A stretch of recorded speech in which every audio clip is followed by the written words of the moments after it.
Baina hau nola ulertuko da, nola adituko da. Herriaren karruselean dantzan egiten badut, nola izanen naiz otso bakarti bat.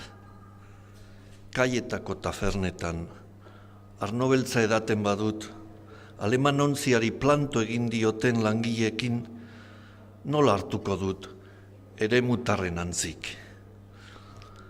Baina hau, erraski konprenituko du Jurgi Oteitzak, Gabriel Zelaiak eta Agustini Barrolak ere konprenitu duten bezala.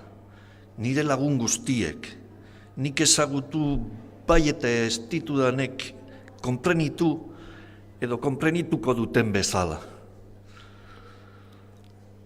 Nire burruka hala ere handiagoa da.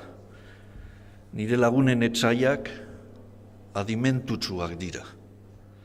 Nireak berriz adimenturik gabekoak. Jainkoak libra gaitzala, esan zuen Bladik, neskatsa itxusietatik. Nik diot, deabruak gaitzala libra agure eroetatik.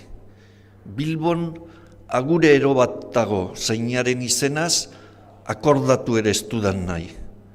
Jesukristok berak ere, ez zuen ukan etxaitrak etxagorik. Aireari eta arenaleko astigarrari, galdetuko nieke, ze deabru edo ze aingeru egin diodan nik gizon horri. Nire aurpegia ez zaio gustatuko, baina espibeon begiratzen dioten buruari, eta ikusten dut nire begitarteak ez direla itxusiak.